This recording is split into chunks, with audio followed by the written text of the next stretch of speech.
Chapter 93, versus Holy Knights Part 4. Note, both the chapter and Translator's Corner will be graphic this time around.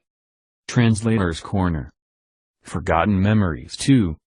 Dressed in a lab coat, Kanzaki Yuko was busy with her night shift. Her sister, Aiko, was away with her groom, attending a party hosted by his father. She had always wondered why they had two different last names, but she figured they must have had some reason. It was not polite to look into their family affairs. The last on her list was the man with a knife wound who had been admitted earlier that day.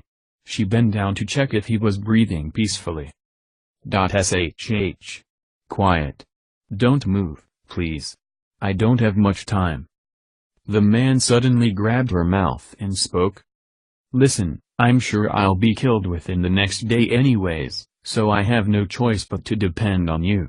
My son received a surgery here a few years ago."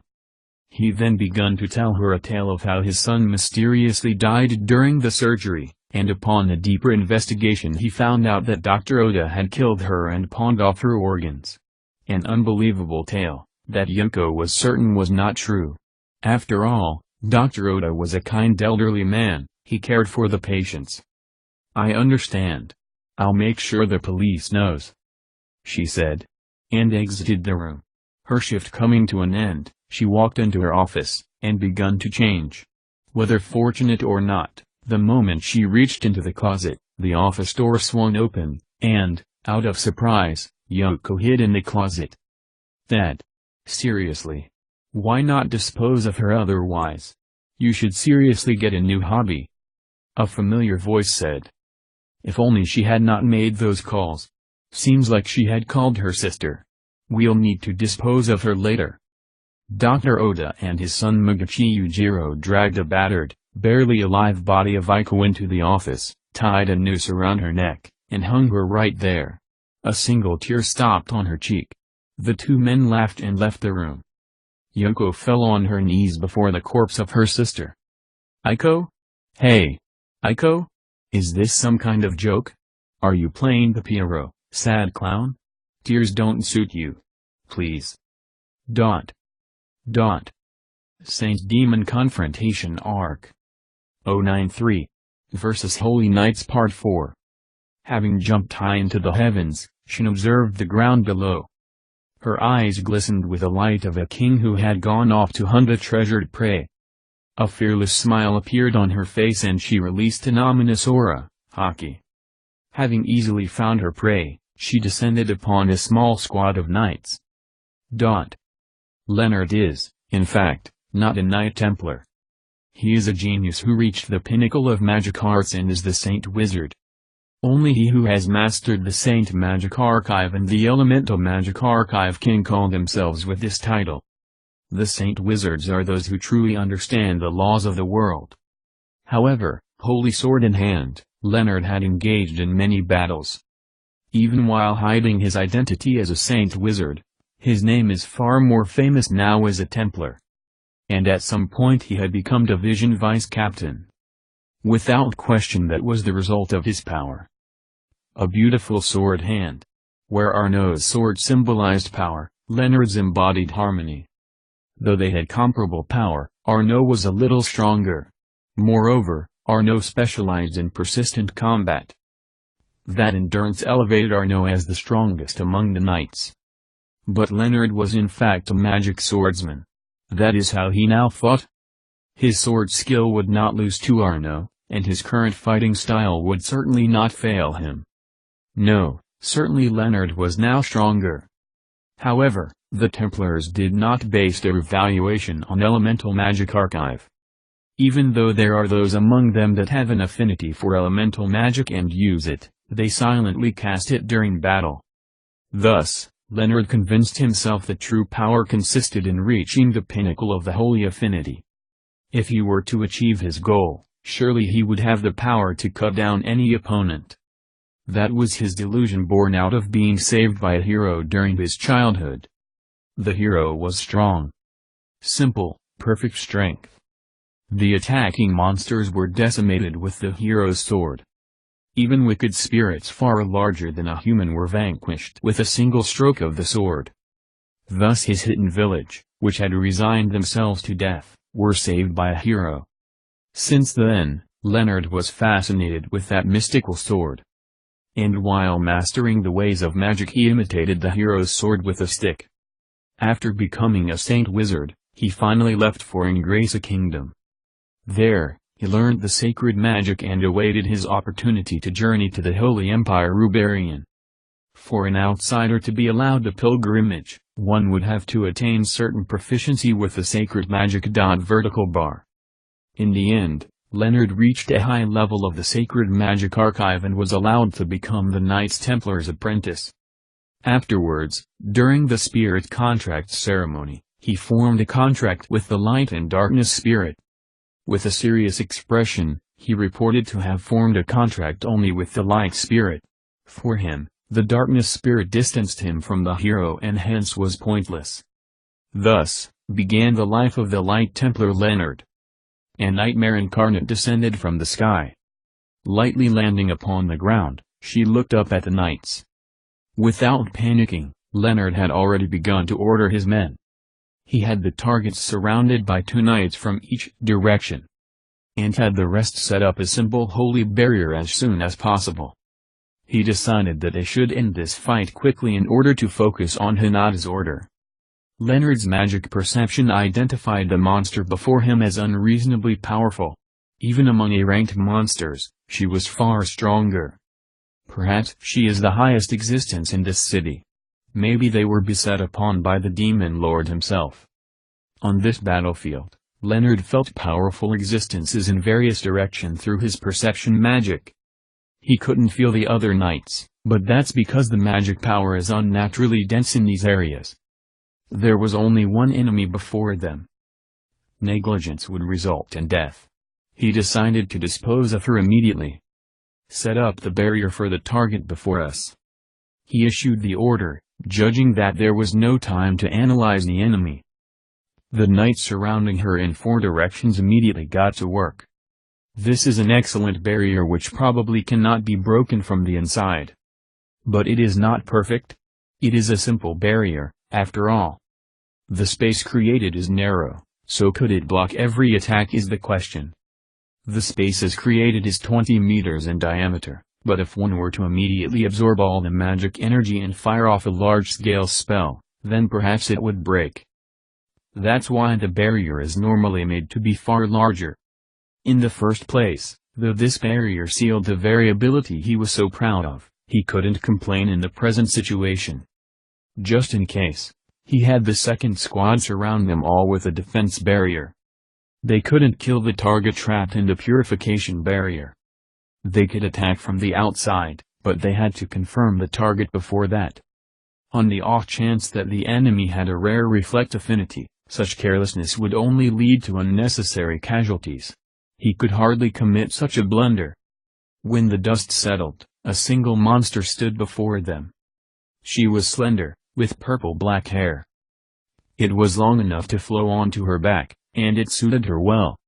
She had a beautiful face. But 2 horns adorned her head. Her white skin peeked from inside a kimono. She was clad in jet-black armor. A bewitching beauty.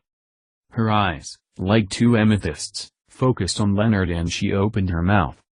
"My name is Shin. Rimuru-sama's first servant. Now then, gentlemen. So says my lord. Obedience or death. O wise knights, certainly you can discern which is better option. Abandon your weapons and join me," she declared, greatly emphasizing the words first servant. Leonard felt power emanate from the monster who introduced herself as Shin. She was clearly unnaturally strong. The enemy was probably an Unna. Unna are powerful beings from the ogre family who have evolved such after many long years. Sometimes called divine, there have been Unna that have brought many calamities upon the world. Yet she was a named monster on top of being an Unna. At this point, it may be more accurate to refer to her as a land god rather than a monster. But the Holy Empire Ruberian recognizes the existence of only one god Ruminas. Bestowing happiness upon a hero with a kiss, this heavenly child could bestow a holy blessing upon them. Thus, land gods, gods who protected people, and the like absolutely cannot be recognized. Silence! Wicked monster! We will cleanse the world of your unclean presence. Leonard called out and ordered the men to fire holy cannon at her. This attack would be meaningless to those with resistance to holy attacks, but monster should not be able to block it. Unlike earth, water, fire, or wind resistances, holy and dark attacks cannot be nullified. Other than monsters with an angelic affinity, holy cannon is not an attack that can be blocked. Upon Leonard's order, the knights began their assault. Thus, an incessant rain of attacks fell upon Shin. "Is that your answer? I'll kill you?" she said with a face of "Why do these people not listen to others' words?" And while she was asking the question, an odachi appeared in her hand, stopping every energy bolt coming her way. However, that would hardly make her a threat. Even if she were recognized as a land god class, she was already trapped within the holy field. They only had to keep up the barrier long enough for her to weaken. But Leonard was simply impressed that she could still display the sword speed of a master. The sword, which had received so many holy affinity attacks, showed no signs of breaking, so it could also be called abnormal. And then one of the knights screamed. Seems like one of the attacking knights had their bullet returned to them. She had absorbed the holy magic with her sword and sent the attack flying back at them. Which is normally impossible. That is, it required such precise timing that it required godly skill. Panicking, Leonard ordered the onslaught to stop. The knight who was hit previously was not seriously hurt and got away with a scare. But being able to return their attacks from within the holy field far exceeded Leonard's expectations. Not a single knight could hide his surprise. While suppressing his surprise, Leonard clicked his tongue thinking about the next step. Shin was simply upset at the fact that her attack did not go as intended. In the first place, attacks would only pass into the barrier but would not get out. While this barrier permits holy magic to pass through it, other attacks it blocks. Moreover, she tried this earlier, but it seems spatial travel has been sealed. Shin's irritation was reaching its peak. She is hardly a patient person, but she had decided to bear it as long as possible. By now, her rampage was imminent. Hey, guys. I'll ask nicely, how about you drop the barrier? I promise I won't kill you and will even let you eat a special meal made by me. How about it? Isn't it a wonderful proposal? That's the last warning I'll give you, so how about it? She put effort into stifling her anger and asked them with a forced smile. She was completely looking down on the knights who she deemed couldn't even scratch her, but seriously believed they could accept the offer. But, of course, the knights would not even consider it. Silence. Trapped within a barrier, how dare you act so high and mighty? One of the knights replied. Yes, a monster does weaken greatly within the holy field. That is caused simply by the fact that magical energy dissipates within it. And a monster which is a mass of magic energy must abstain from using skills in order to preserve its existence. Which is why they limit themselves to using only the simplest skills. Let's say that she creates a large explosion inside the barrier. The shrapnel will pass through the barrier and hit the knights. Thus, just to be safe, Leonard had them set up a physical attack barrier. Setting up a barrier in regards to specific types of attacks is the norm. Even though he had gone to these lengths, Leonard was still anxious. He saw Shin pick up fist-sized stones from the ground. He immediately figured out what she was going to do. So he had the knights, especially the ones up close, guard against the attack. A thunderous roar, and an explosion appeared in front of one of the knights. Shin had thrown a stone at the knight. The stone reflected on the physical attack barrier. What amazing strength! And that's her power in her weakened state, with her power sealed. How terrible would it be had they not set up the holy field in time? The Una in front of him seemed upset and was stomping her feet. Her stomps are creating cracks in the earth, so just how much power does she, Though she looks like an intellectual young girl, how cruel that lie is. Keep up the barrier with your lives if you have to. Those free, attune your spirit power to mine. I'll use disintegration. Converge the barrier on her to seal her movements. We can't let her live. When disintegration captures its target, it never lets go. It is a spell that can vaporize any kind of enemy. But, using it on such a large area will cause it to disperse. Moreover, it's not a skill that every knight can use. This time, it's only possibly by using the other knight's energy. By simultaneously using it from every direction, you can activate the area disintegration. Thank goodness I was here, Leonard thought, relieved. In the first place, only he and Hinata can use this spell. Moreover, area disintegration is a high-level forbidden spell that even Hinata cannot use. It uses too much energy that it threatens the caster's life. But consider the rampaging demon before him. He could not possibly let this demon loose upon the world. Having thus decided, Leonard gave the order. The other knights, as if reading his thoughts, have already gotten to work. They all found the thought of this monster, who exerted so much strength inside the barrier, rampage freely, too terrifying. Their teamwork impeccable. They first created a 20-meter square of light around her. Collapsing the barrier on top of her, it turned into a pyramid-shaped cage. Shin looked at the cage of light. That looks dangerous, she thought. But, she could not break the barrier, nor did she have any skills to protect herself with. The humans are looking down on her too much, Shin thought, and begone, demon. We cannot let such a dangerous being live. This world needs only one god. Disintegration. The strongest one of them cried. At the same moment, from the four corners and the zeniths of the pyramid, she was in a violent light assaulted Shin. Don't look down on me, human. Rimuru-sama, protect me. Shin wrapped herself in all her magical energy, and prepared for the attack. In a split second, without an explosion or heat, the light consumed her. The knights thought that power to be supreme. But they still did not neglect to keep up the barrier. Though the monster's death was certain, they would keep it up until ordered otherwise. As for those that supported Leonard's spell, they all collapsed where they stood. Having used such an extreme spell, their fatigue was expected. Even tempered knights could not avoid exhaustion. The fact that none of them died evidences how well superb they are. Leonard turned and sighed in relief, confirming that everyone was alive. But, he sighed too early. He should have done so after confirming that the monster was dead. He had used the highest anti-personnel skill, and the impossibility of what he saw caused his feet to become unsteady. He had looked up to confirm the state of the target.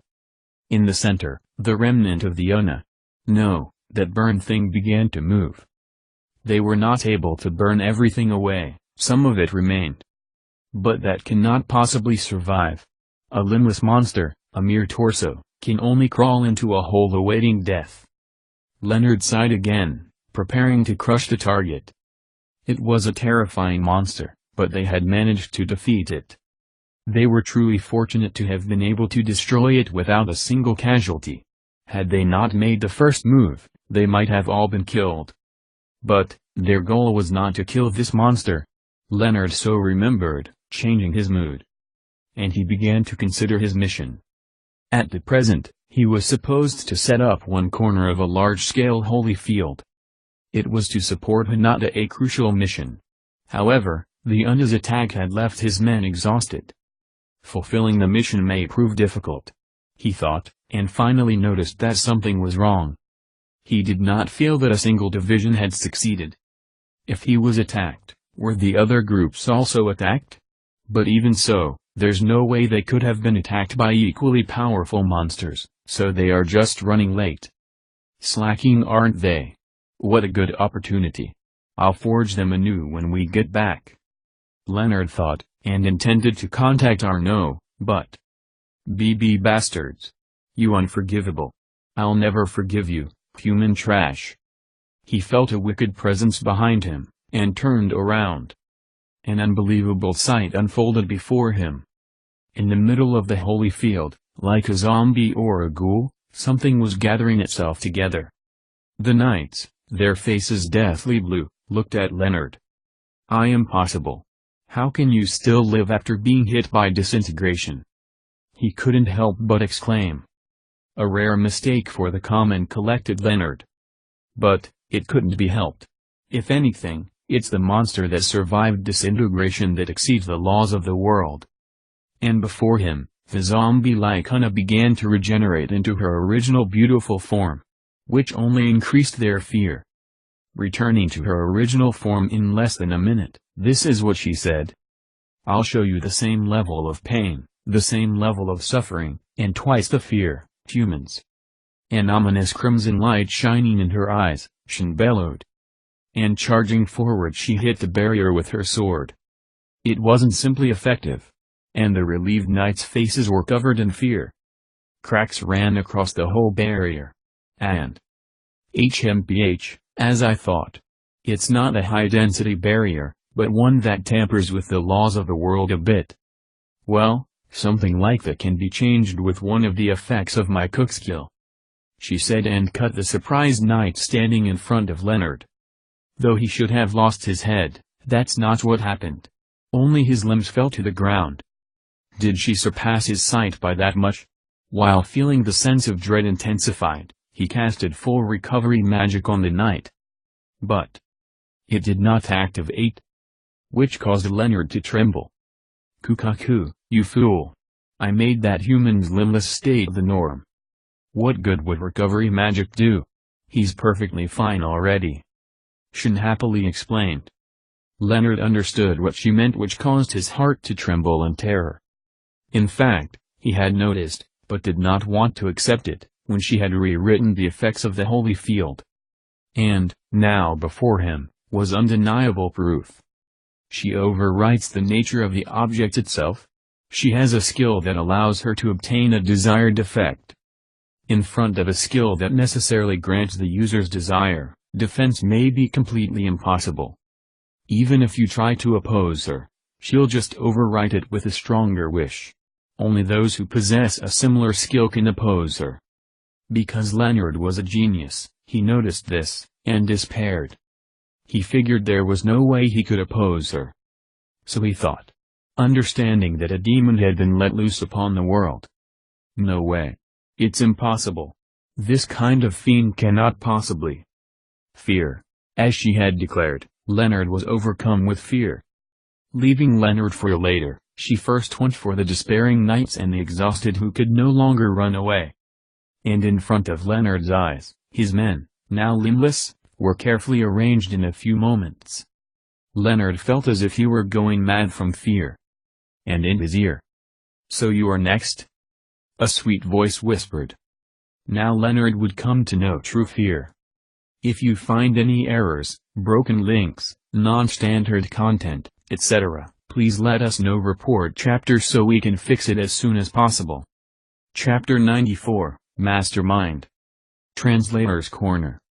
Tables filled with food, faces full of smile, expensive alcohol, and an otherwise nauseating atmosphere. A group of perhaps the least honest people employed in honorable fields were gathered here. Human traffickers employed by the army, politicians who managed drug distribution channels, doctors who killed and sold patient organs. Of course, Dr. Oda was among them. After all, tonight was a feast, with a bewitching main attraction. Oda-sensei, I hear you have prepared another wonderful gift for us? One of the guests asked. Ha! I bet you will be surprised. I trust the previous one you have thoroughly enjoyed?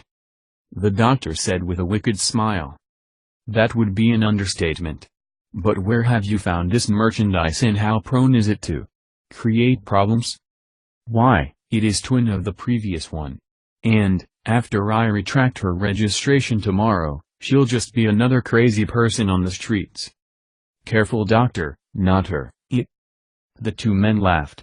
But in reality, Dr. Oda was slightly worried, as the attraction has yet to show herself. Surely she was supposed to arrive 10 minutes ago, nor was she in a state where she could refuse. So where was she? And then, The door to the balcony looking over the hall opened, and out stepped a young girl, a cruel smile on her face.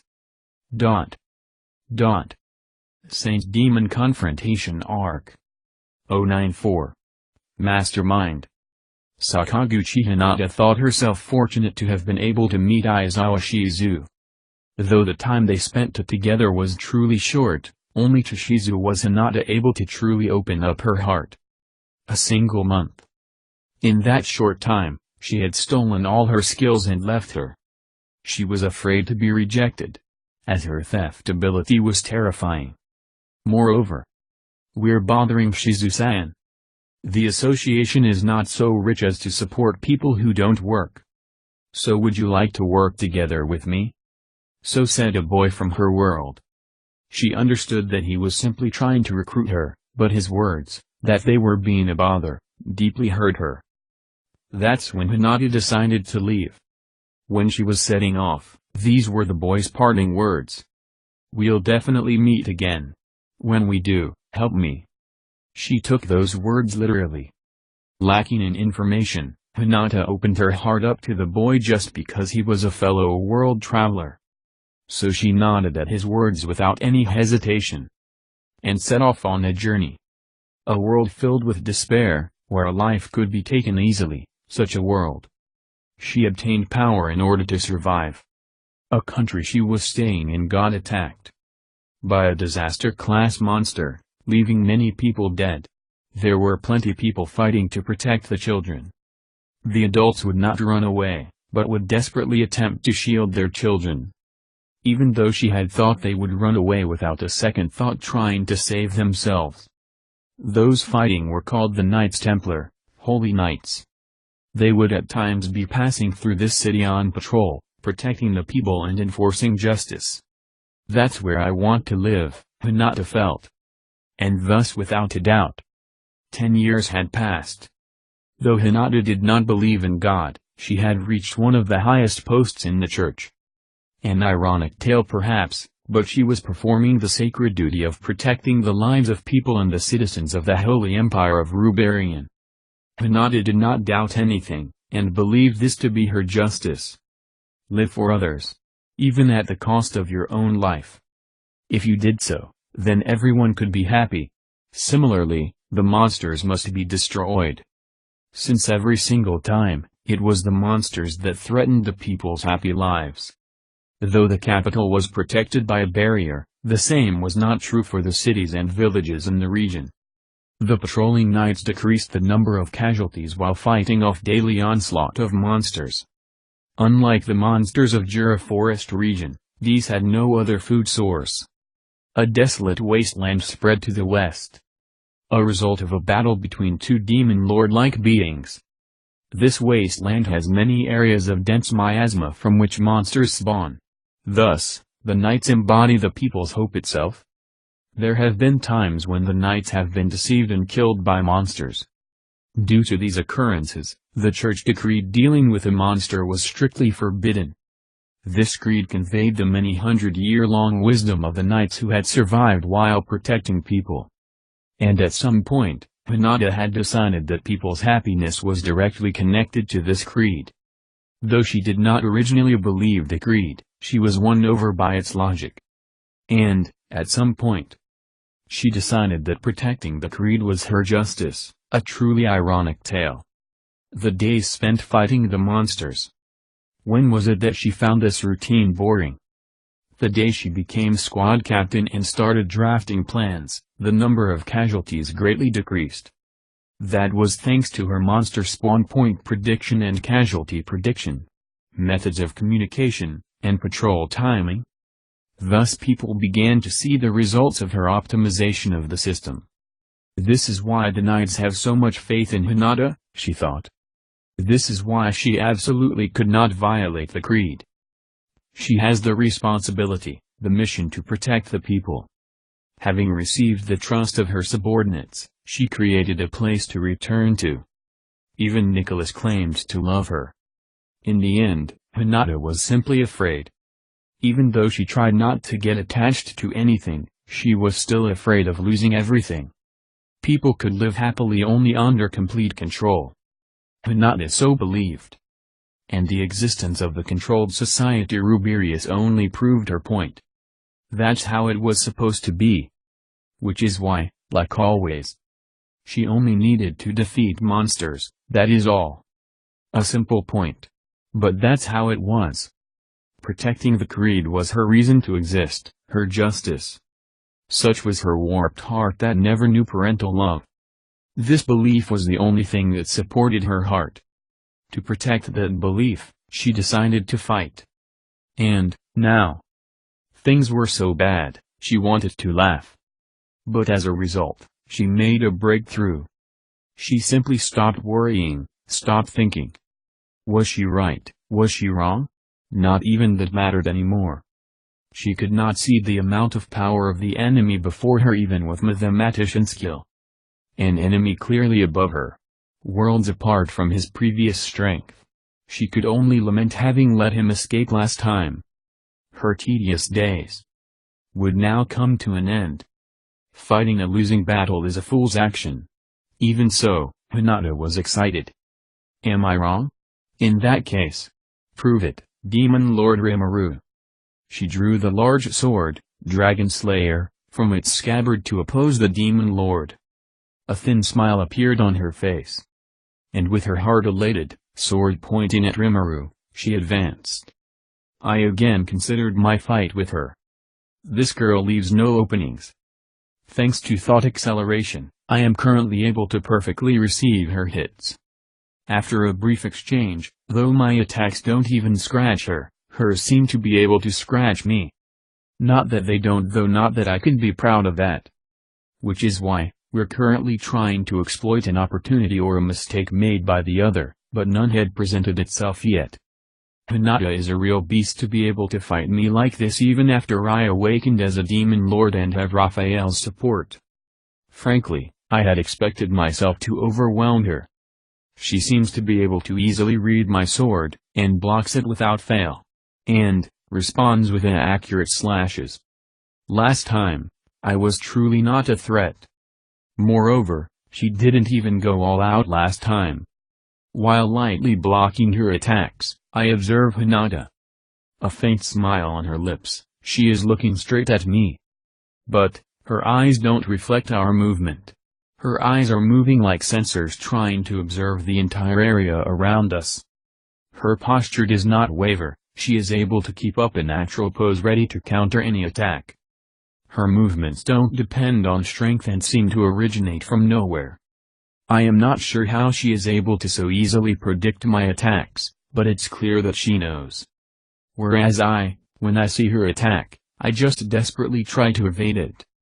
Of course, I'm the one with lots of wasted movement. Because I have enough power to overwhelm her, I can dodge without being hit. Our proficiency levels cannot be compared. Hinata is far higher. Even so, she does not let her guard down. At this point, all her tricks and skills have been rendered meaningless, so she fights me with a sword clad in her fighting spirit. That spirit being of the holy affinity, I will probably be hurt if I get hit by that. According to Raphael, the special ability of that sword will let it cut through even my barrier. Well, I guess depending on the reliable sword rather than on gaudy skills is just what I would expect from Hinata. In reality, other than me, only Hikaru could defend against her attacks. But, Hikaru would not be able to win by relying on magic attacks. Whereas Hinata has decided that magic attacks would not be effective against me, hence decided not to use them. She is a fighting genius. Even if I send out my clone to fight, she will probably cut it down in a second. One of the only weaknesses of ultimate skills is that only the true body can use them. In other words, even I were to project a copy or create a clone. While I could use the skills by moving my consciousness to them, multiple me cannot. I cannot leave ultimate skills to clones. The same is true for unique skills. Although the copy does possess some of the skills of the true body, these are not perfectly copied. Sai has gotten good at this and can bestow only the useful skills to his clones. At a time like this, where I am fighting with the support from an ultimate skill, A cheap clone will quickly be hit and vanish. It would be great if a clone could create an opportunity for me to strike at her, but if that backfires, I'll die from embarrassment. A simple plan would be to focus on Hinata's endurance. I mean, I never tire. Even if neither one of us lands a hit, time still passes. But, it seems like the surrounding battles have finished. Some people are lying down, others are sitting on the ground, all seem to be exhausted and unable to move. But, their eyes are glued to our battle. They certainly cannot follow our attacks, so are they just trying to ascertain the result? Anyways, I don't have the time to be looking around. I have to resist Hinata with all my strength. The land is filled with the sound of our clashes. The sword Hinata held, the one as large as she is, had an edge that looked like as if it was made of blue crystal. It was a beautiful sword. As if not feeling its weight, with a speed unimaginable for its size, Hinata wielded it freely. She's probably depending on some skill for that, but it's still marvelous swordplay. And her expression. Now. It is that of an innocent girl, a smile on her face. Not the cold sneer that she carried before. She is simply swinging her sword. Without thinking about anything else, focused on the battle. A genius, huh? If I think about it, I was fortunate. I've had my share of troubles, but after being born as a monster, I made some friends and had lots of fun. What about Hinata? According to what Shizu-san had said, after obtaining all her skills in a single month, Hinata had left. I hadn't noticed it before, but there's something strange about this. Would Shizu-san really allow Hinata to go off on her own? That's a point I find strange. And that it truly is. A power too strong for a girl with the mind of someone who was going through puberty or just finished. Is it because I am an adult that I noticed it? Aside from Hinata as she is now, in that unbalanced state she was given a dominance-type skill. Could you possibly allow her to leave? Considering this suspicion, and using other information I had gathered, I had Raphael run an analysis. The result was a truly questionable possibility. That is, Hinata's thought process has been restricted. That could only have been possibly in the first months of coming to this world. Though I haven't obtained all of Shizu-san's memories, the original Hinata was rather meek. To suddenly decide to go on a journey after a single month. Moreover, considering the presence of one more person by Shizu-san's and Hinata's side. Hey, why did you decide to leave Shizu-san's place? I asked as if catching my breath during our sword fight. I have gotten used to her timing. Blocking her attacks is not much of a challenge now. Seems like I had lots of room for improvement. In comparison, Hinata is not struggling, but sweat had appeared on her face. An obvious result considering that she is fighting with all her strength. Moreover. Why do you ask so now? I don't want to remember, but let's see. 'Cause I didn't want to be a bother, I think. She honestly replied. I didn't expect an answer, thinking she was going to just ignore the question. So I'm surprised. But when I heard the response, I felt pain in my heart. Pain in my heart? What a strange sensation. Thinking that it's not a problem even if I were to ignore the response, I put more strength into my sword. Our clashes now created shockwaves. Shizu-san had never thought you a bother though? Yes. I never thought so. Fu, now of all time. And please don't speak of Shizu-san. She increased the sharpness of her attacks. Seems like she has yet to go all out. Let's wait and see. While desperately blocking the sword and countering. But, she was worried. That she made you lonely. Right. I was worried. But, there was someone else I had to worry more about. Eh? I wasn't just hearing things a second ago, right? Hearing Shizu-san's voice. Ha! Don't say it like you know. What could someone like you understand? My words angered the calm Hinata. She seems very mad. Faster than I could think about the reason. You let your guard down, it's my win. Melting slash. The speed of her swings again accelerated, becoming light itself. That sword, wrapped in various types of magic. Announcement. Impossible to block. Impossible to evade. Damn. That can actually kill me? First time I heard Raphael's worried voice. And, accelerating my thoughts to 10 million times the norm, I could only slowly watch as the sword approached me. At that angle, with such timing. I cannot evade, barriers are useless, but I guess I can try to move my consciousness into a clone. But, since that attack fires off a light that erases everything. If I use the skill a moment too late, I'll be burned to death. Did she respond to get me to lower my guard? Didn't seem that way, but as a result she got me. Announcement. I propose annihilating it using gluttonous King Beelzebub. Please do not give up. Raphael advised the course of action that the highest chance of success. And as Raphael said, I will be activating Beelzebub. The moment her sword touches me, I'll have Beelzebub be the sword and the skill. If that fails, I might disappear.